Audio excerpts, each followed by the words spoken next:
So yes, so hello everyone. Welcome to this IG Live by IDR. My name is Srinath and my guest today is Ingrid. Um, what we're talking today about is FCRA and all the noise around it. FCRA stands for the Foreign Contribution Regulations Act, and it's the law that controls the flow of foreign funding to NGOs in our country, like who can give the money, to whom can the money go to, how can it be used, and all of this.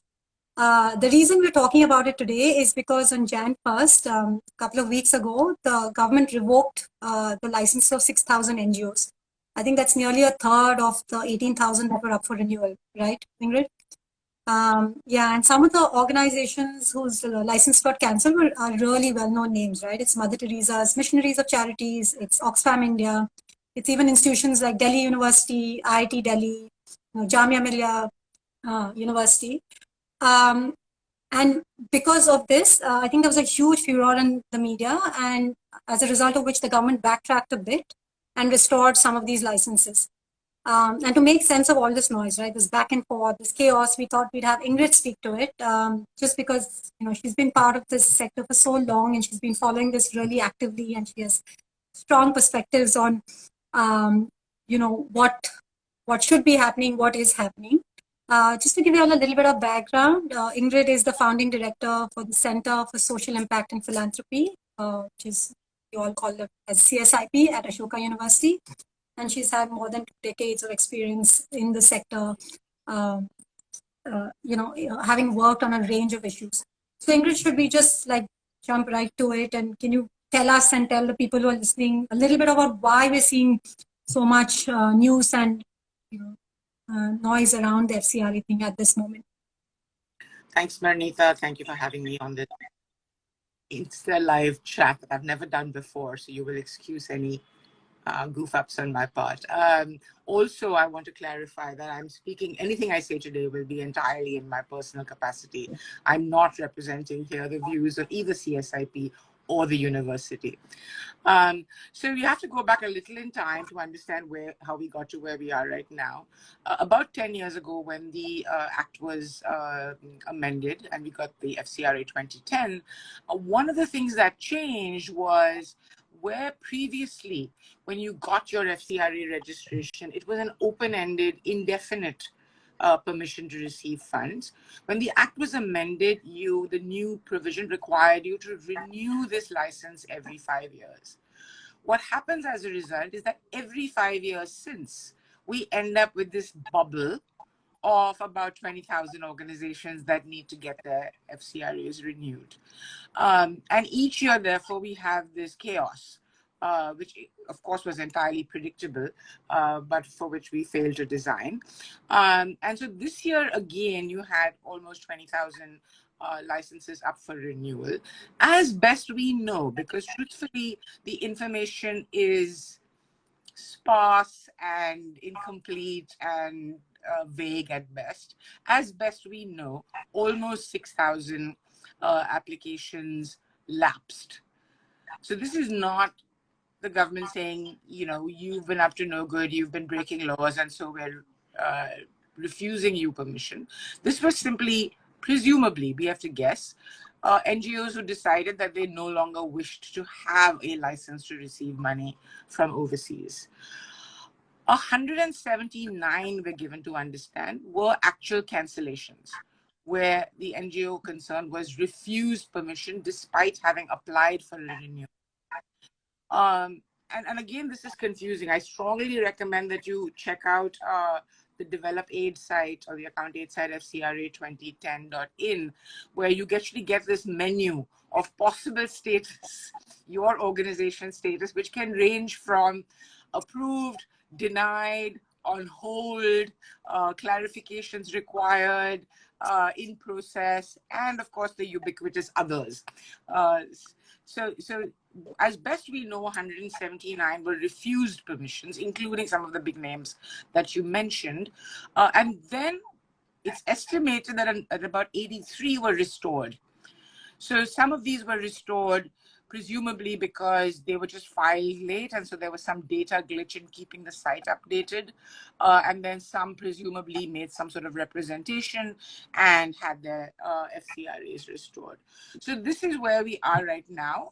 It's still not clear who all have lost their FCRAs, why they have lost them, what they did to lose them, because of course the ministry does not condescend to provide you with that information. You're given some fairly vague rubric like what are the favorite ones? Adverse inputs, or some broad sort of label like that. So this is where we are right now. Yeah, I mean, and like you said, right, Ingrid, I mean, this happens every time the FCRA deadline comes up, the renewals happen.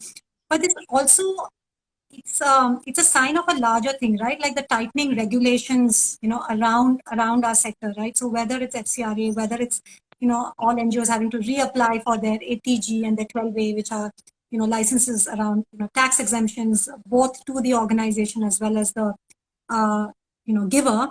Um, what what does this mean, right? What does this mean for nonprofits, in the country? So there's a whole range of consequences here. The most immediate one, of course, is that the compliance burden on NGOs is now simply untenable. Between FCRA, income tax, charities commissioner, and all the numerous regulatory authorities that you're required to comply with, it's practically impossible, even for the large, well-established, well-known organizations, well-staffed, and well-advised organizations to keep track of all the different things that they're required to do and make sure that they've dotted all their I's and crossed all their T's. The second and most critical piece is this has what you might call a chilling effect on the sector as a whole. And this was what was predicted. So if you, for example, have your FCRA status revoked, what that means is not just that you will stop being able to receive foreign money. You could, for example, the government could seize all the assets created under FCRA. Now, that is such a humongous consequence that it would deter anyone from doing anything that might even remotely attract negative attention from the government. The second thing it does is that it sends a chill through domestic donors. So, as soon as these every time this happens, all Indian donors based in India with Indian money also start to worry about their partners and worry about whether they will be guilty by association. And so the metaphor I've been using is everybody as a consequence starts to color well within the lines. You don't want to go anywhere near these lines because partly you don't know exactly where that line is. And secondly, of course, because the lines keep moving unpredictably at times. The third one is that because certain kinds of organizations depend disproportionately on foreign funding. So I'm thinking here of think tanks and research organizations and campaigning and advocacy organizations or organizations that work on human rights and the environment. These ones are disproportionately affected because domestic philanthropy is not yet particularly prone to funding these kinds of causes, and is not likely to be prone given the strong these sector messages that they're getting from the regulators. And finally, of course, the grassroots organizations who used to depend on onward grants from intermediary organizations are now find themselves completely frozen out because they don't have the wherewithal to approach international donors directly, and now they can no longer receive funds through intermediaries either. What this threatens is the very roots of our democracy, because a civil society that is muzzled, a civil society that is afraid to venture into particular areas where, as long as Archbishop Romero said, as long as you're feeding the hungry, they're very happy with you. As soon as you ask why they're hungry, you're now on some watch list or you're likely to lose a license.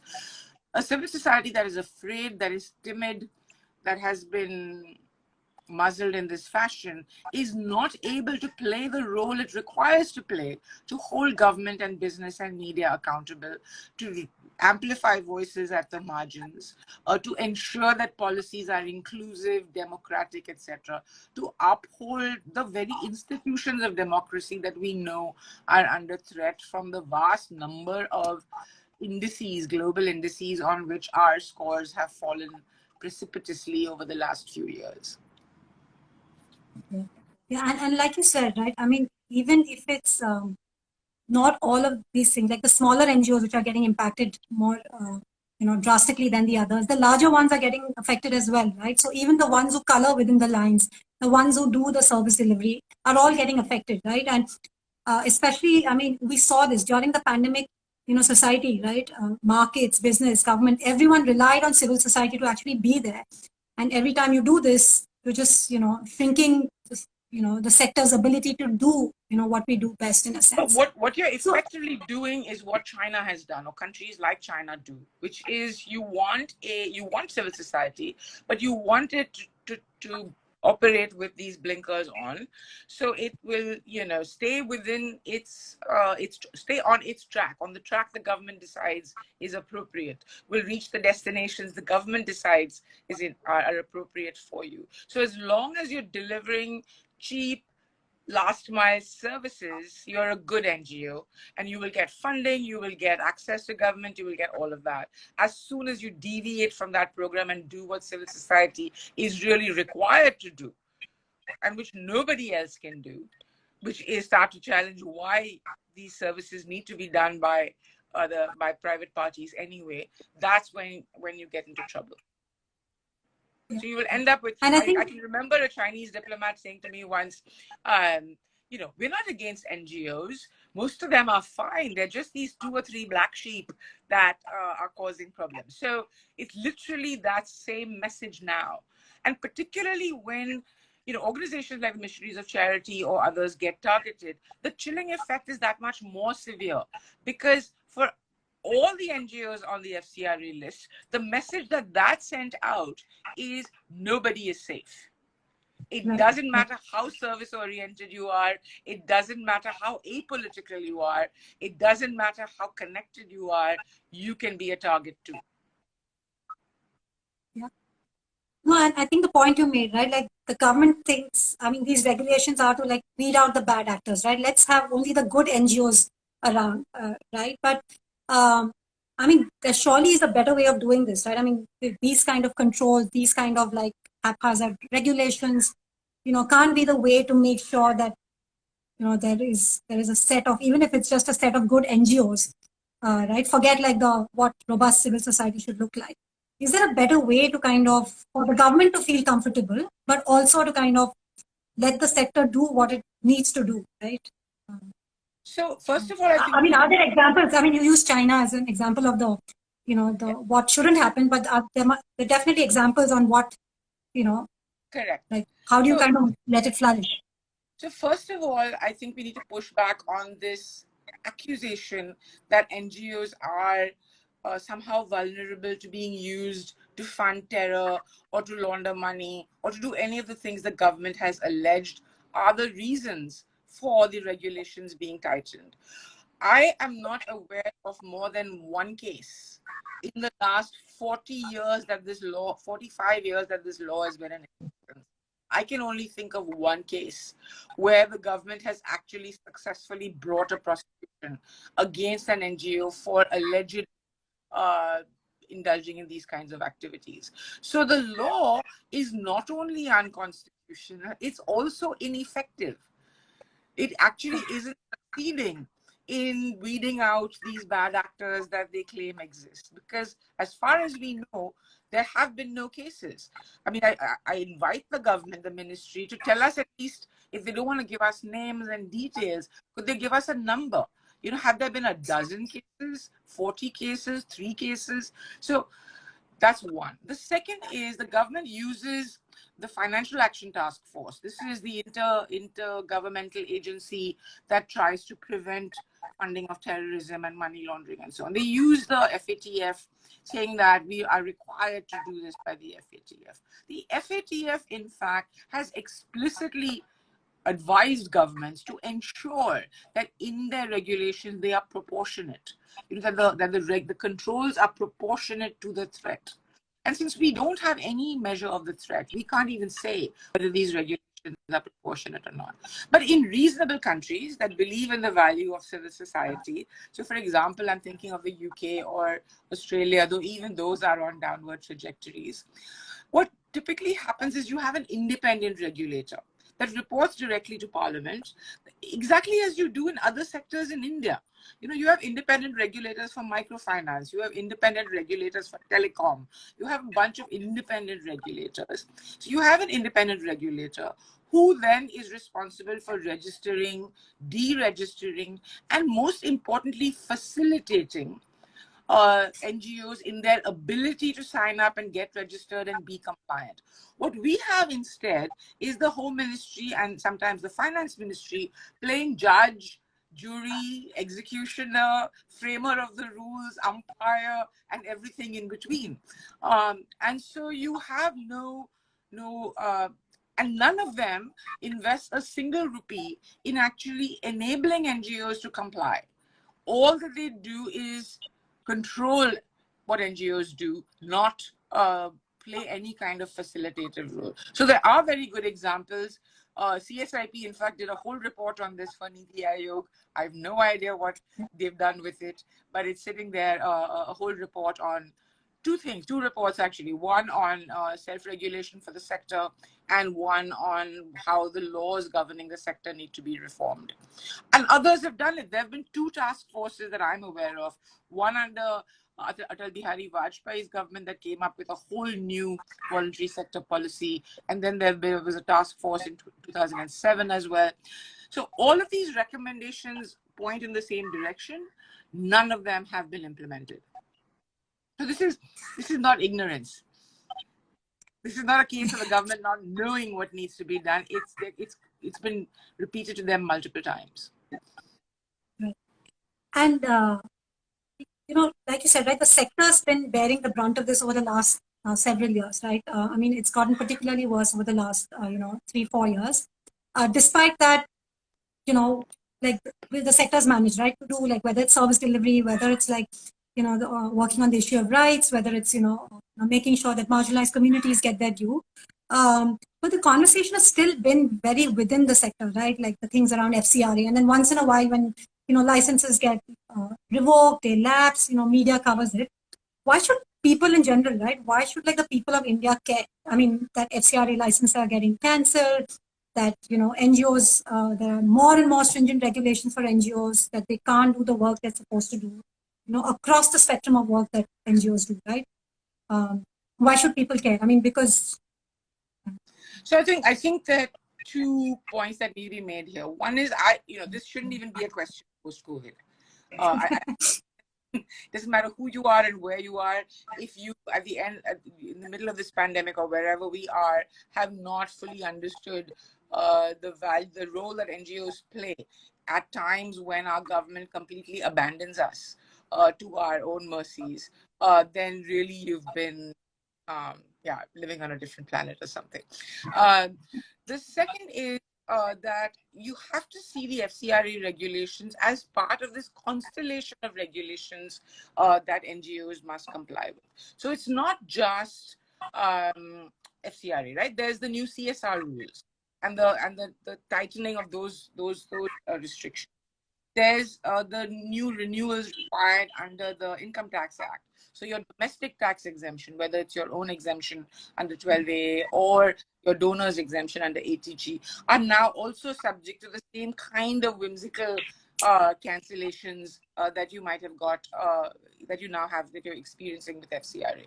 When you look at all those put together, it doesn't just affect the 20,000 NGOs who were FCRA this time last month. It affects all NGOs. It affects the 200,000 NGOs who are tax exempt, for example, or the thousands who receive CSR funding. What this does is, we are currently we were already falling behind our development goal achievement, right? Even before the pandemic happened, we were woefully short of our targets on the SDGs. The pandemic has exacerbated that. We have seen a precipitous increase in inequality. We've seen a precipitous decline in the number of jobs. So there's a increase in unemployment. There's an increase in malnutrition. There's an increase in child marriage. Across development indicators, we're seeing these really disturbing trends. If we are going to even have a shot at addressing these gaps, we're going to need civil society and philanthropy to be functioning at 5 or 10 times the level that they are. And cutting off resources, having organizations be paralyzed and tied down with trying to comply with red. I mean, you know how much time was spent during the pandemic, people rushing around trying to get board members to sign affidavits to open bank accounts and nonsense like that. So just when you need your civil society to be as fully functional as it can be, you're really shackling it in many ways. And then, of course, there's the question of our democratic rights. I mean, whether it's minorities or whether it's lower castes or whether it is women or whether it is particular geographies in our country, we know that our democracy is functioning far below where we would like it to be. And without civil society to amplify those voices, without civil society to hold government institutions accountable for the promises that they make, or not just the promises, the commitments that they make in our rights and entitlements, you're just going to end up with greater and greater numbers of people being left out of democracy, being left out of development, and then you'll take the consequences of that in terms of a fraying of the social fabric, greater conflict. Who knows where this ends? I mean, we've seen how it ends in other countries. We certainly don't want our story to end up there. Yeah. So given how bad the situation can get, right, with like a non-functioning or a paralyzed civil society, is there more that other stakeholders can do, right? Can business like do more, like, or say more? Can, like, people on the street, right, like, everyday people do more to kind of, I don't know, highlight this issue, put pressure, like surface some of this work that is so critical to, like, I mean, literally our country working, right? Is there more that others, like, if you take the government out of it right now, stuff that they can? So I mean, I think my first appeal is to NGOs ourselves, so to speak. I think we really need to double down on paying attention to these issues. Despite everything that's happened over the last few years, I still find a number of CEOs, executive directors, who don't know what's going on with their audit, or who haven't even sat with their auditor and understood what the compliance requirements are. I have the abysmally few board members who are paying attention to these issues. So my first plea actually would be to civil society itself to say, yes, the regulations need to be challenged, but even as that process is on, you need to pay adequate attention to making sure that you're dotting all your I's and crossing all your T's to the best of your ability. Because I concede also that the requirements are so onerous that they're hard to comply with. The second is, I am truly, what is a polite word for this? I am shocked at the silence of both business and philanthropy. It's being left to the people who are most vulnerable, who have the least clout, to fight this battle. We are outsourcing, in a sense, the battle for our democracy to the people with the least power to do this. And that to me is both appalling and scary. I think strong messaging from chambers of commerce, business associations, because obviously these are safer to make in a collective capacity than in an individual capacity. But also the quiet conversations. I don't know who actually has a direct access into the PMO or to the Home Ministry or to the Finance Ministry. But I do hope that they're picking up those phones and having those conversations, saying, look, this doesn't end well, and you really need to rethink how you're approaching it. Media, I'm pleased to say, that has, as of September, at least last year, seems to have stepped up to the challenge, in part, of course, because I think media recognizes that they too are confronting a similar clampdown as civil society is. But it has been heartening to see even mainstream media, who typically, you know, their coverage of civil society tends to be sort of the human interest, heartwarming kind of stories, not issues of policy and regulation. It's been actually quite heartwarming to see them step up. But we need much more of it, and we certainly need, finally, I'll come back to civil society. If we aren't able as a sector to coalesce around these and other issues, if we aren't able to find solidarity for each other, if we're each going to be sort of, burrowing ourselves deeper, burrowing our heads deeper into the sand and just hoping that the wave doesn't come and hit us, then we're all doomed. We really need much, much greater solidarity within the sector as well.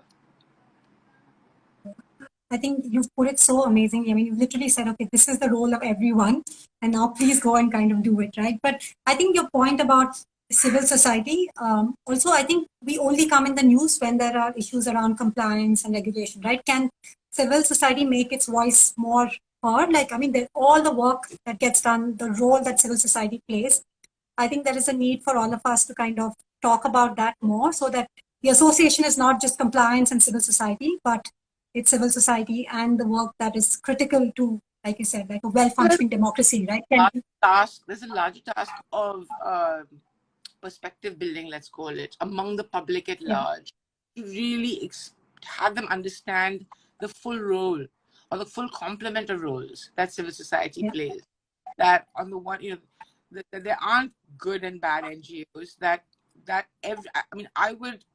I would guess that there's not a citizen in our country who's not been the beneficiary of some form of civil society, whether that is a clinic, a school, a college, a hospital, a watchdog organization, a consumer organization. There's none of us have not benefited from civil society, including, of course, the fact that, when you look at the big sweeping changes that have happened, whether it's Narega or right to information or right to education or right to food, right to work, all of these are programs that were incubated and fought for by civil society before they got accepted as now globally recognized breakthrough policies in social protection. So we really need to do, IDR is our one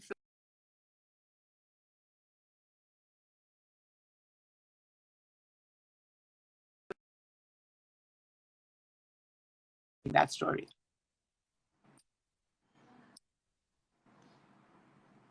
Sorry, Ingrid, I think I lost you there when you started saying something. You were the most critical part, because I said, IDR does a great job of telling our story, but we need many more voices amplifying those stories that really tell the story of everything, all the roles that civil society plays. Yeah. No, I think we completely agree, right? Like, I think we keep telling everyone, like, when we speak to people, that everyone is civil society, right? I mean, you look at like the Swiggy boy who delivers to your house, right? He's probably been educated at, like, an NGO has played a part in educating him.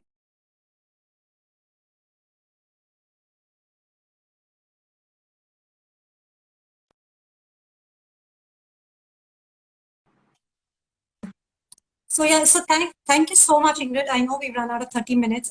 It was supposed to be a thing on FCRA, but you've so eloquently spoken about the role of civil society, the importance that it plays in a democracy like ours, and then the need for everyone to be like engaged, involved, and, like, fight this battle, right? It's not just NGOs, but everyone who's part of this country needs to step up. NGOs are the canaries in the coal mine here. And they're just the early warning system for the rest of us. Yeah, and I think that's a great way to end it. So thank you so much, Ingrid, and thank you everyone who's signed in to watch this. Thank you. Bye.